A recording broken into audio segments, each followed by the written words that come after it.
Bonjour tout le monde, j'espère que vous allez bien, c'est Amina. C'est Khadija. Je suis venue aujourd'hui pour une nouvelle vidéo, bienvenue sur ma chaîne. Assalamu alaikum mbokk yi xarit man la Amina Linguère Mabo dama ñëwoon tey pour vidéo bu bees ak rek daal macha allah waxtaan bu bees di am contenté ak mbégte mu rëy di leen retrouver aujourd'hui pour une toute nouvelle vidéo. Bienvenue sur ma chaîne. Aujourd'hui je suis pas seule, je suis avec ma cousine Khadija Diaw qui est là pour ma vidéo d'ethnicity. Elle est là pour me poser des questions. Khadija Diaw, présente-toi. Bonjour, je m'appelle Khadija Diaw, je suis la cousine d'Amina. Voilà, Khadija c'est ma cousine, donc elle est là aujourd'hui pour qu'on fasse ensemble ma vidéo d'ethnicity. Elle est là pour me poser des questions. Khadija Diaw, la première question, Khadija.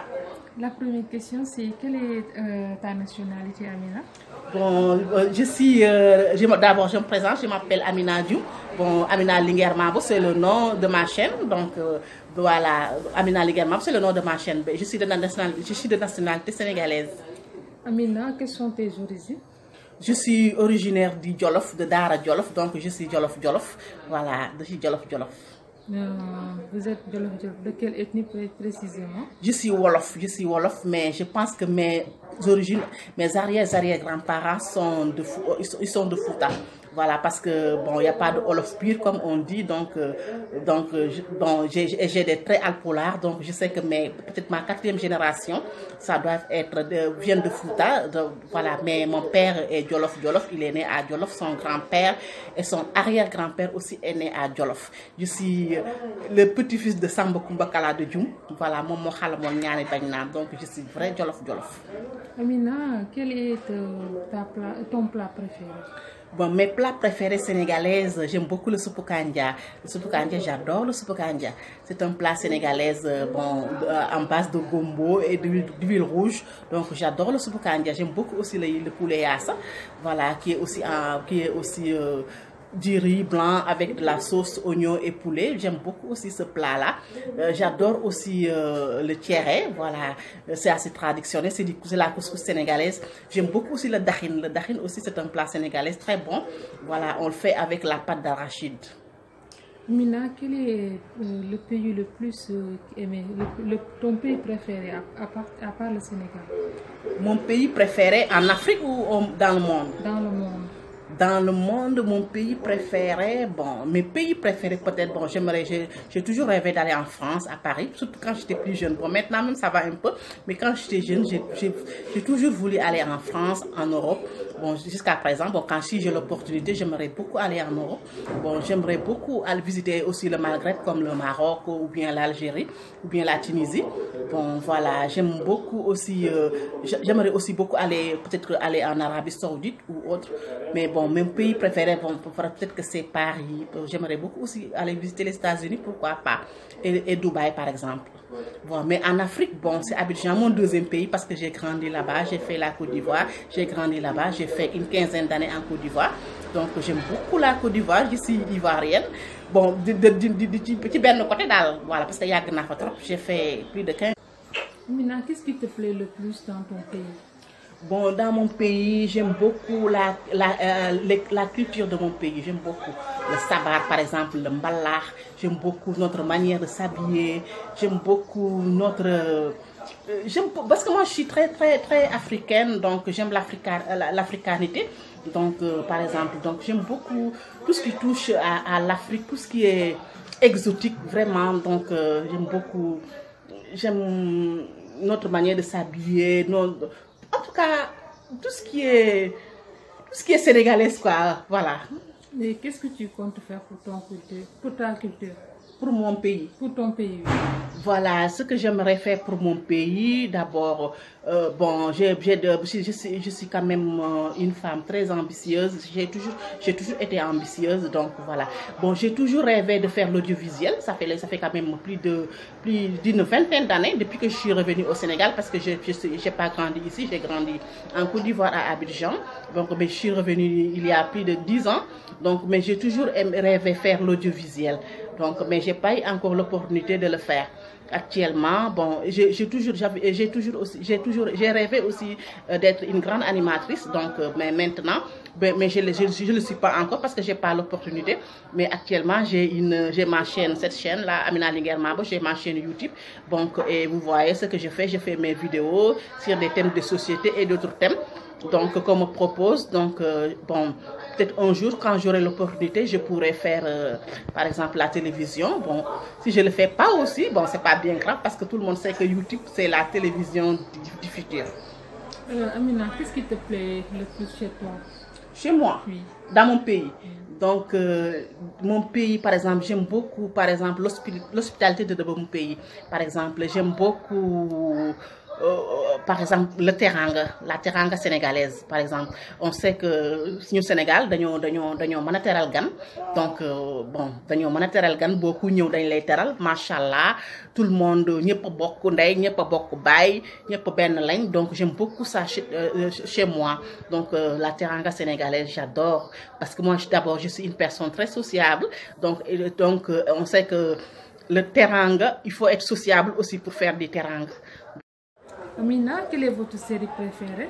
Mes séries préférées, bon, actuellement, j'adore Maîtresse d'un homme marié, j'en raffole. Vous voyez, même je fais des analyses de vidéos. C'est Maîtresse d'un homme marié qui est quand même une série télévisée à succès que j'adore beaucoup. Voilà, j'aime beaucoup Maîtresse d'un homme marié. J'aime beaucoup aussi, j'aime beaucoup Dérapage. Je regarde Dérapage, je regarde Maîtresse d'un homme marié, je regarde Tour de famille. Bon, ce sont ces trois séries-là que je regarde, sénégalaises que je regarde actuellement. Ce sont de très bonnes séries, voilà. Mais surtout Maîtresse d'un homme marié, là, j'en raffole. J'adore Maîtresse d'un homme marié.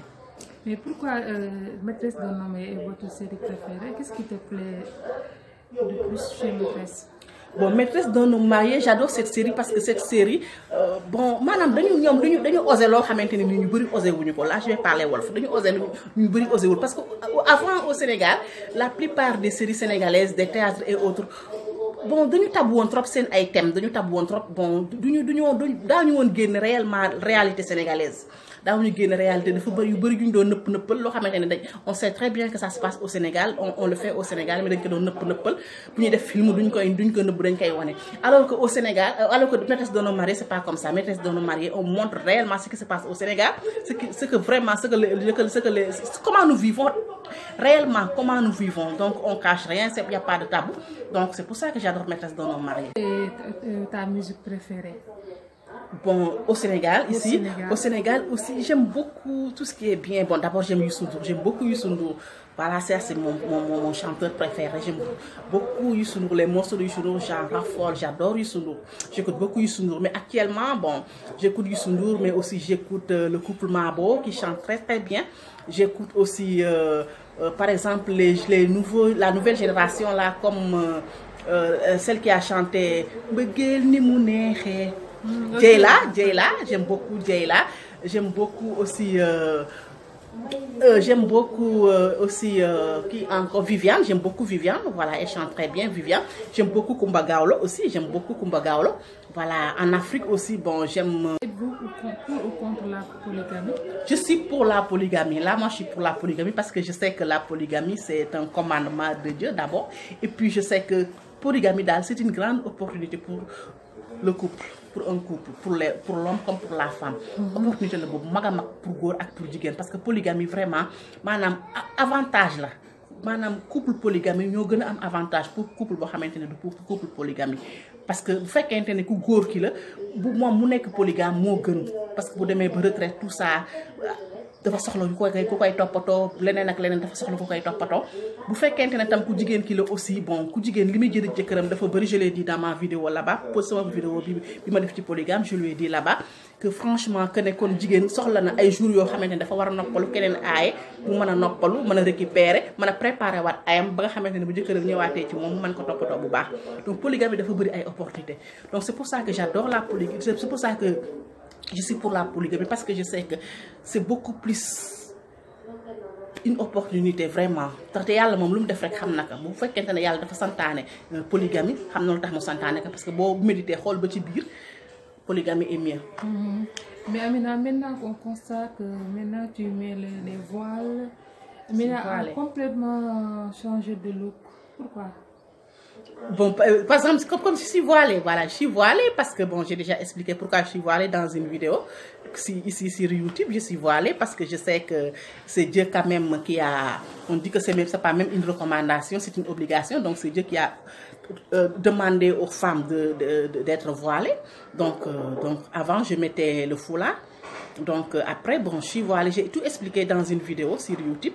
Donc pourquoi je suis voilée, si vous allez dans ma chaîne, vous allez voir cette vidéo, j'ai tout expliqué. Donc parce que daal yelu Yàlla santaane la, donc c'est une recommandation ou une obligation que Dieu nous a demandé, nous femmes musulmanes. Donc je sais, c'est pour ça que je suis voilée. Amina, est-ce que vous avez appris le Coran? J'ai pas appris le Coran quand j'étais plus jeune et j'ai même pas fait l'école coranique quand j'étais petite comme la plupart des Sénégalais, mais je l'apprends actuellement sur Internet et j'ai fait même beaucoup de recherches sur Internet. J'ai même téléchargé le Coran, le Kamir même, voilà, dans mes données, et je connais beaucoup de sourates comme Souratul Al-Baqarah, Souratul Nour, Souratul An-Nisan, voilà, et je connais quand même beaucoup de versets par cœur dans ces sourates-là.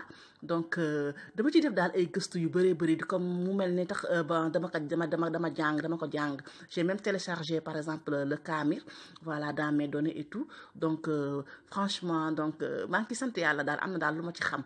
Voilà, am na sax ñu yaakaar ne dama jàng te bon affaire jàng maa ngi jàngal sama bopp ci internet bi, mais maanaam musuma dem daara, musuma ko jàng fenn daal ci internet bi man maa ko jàngal sama bopp.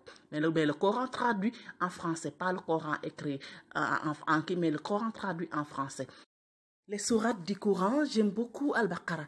Voilà, Al-Baqarah, j'aime beaucoup Al-Baqarah. C'est une sourate que j'écoute très souvent. C'est une sourate même que je connais par cœur. Voilà, Al-Baqarah. Bon, je peux même dire que c'est le meilleur sourate, vraiment. Parce que li ci nekk moo bëri quoi. Dafa mel dañ ko mixé. Am na sourate yu bëri yoo xamante ne rek nekk ci yeneen sourate yi. Mais mi ngi ci aussi ci Al-Baqarah. J'aime beaucoup aussi Souratul Nour. J'aime beaucoup aussi Souratul Al-Nisan. Voilà, sourate bu nga xamante ne moom la ñu Yàlla jagleel ñun jigéen ñi. Amina, je pense qu'on a fait le tour des questions. Maintenant, mes réponses sont vraiment claires. Et ensuite, je vous donne un autre rendez-vous. Merci beaucoup Khadija et à très bientôt. Bon, je sais que vous avez aimé cette vidéo. Si vous aimez ce genre de vidéo, vous allez me dire ça dans les commentaires. On va s'arrêter ici jusqu'à la prochaine fois. Merci beaucoup.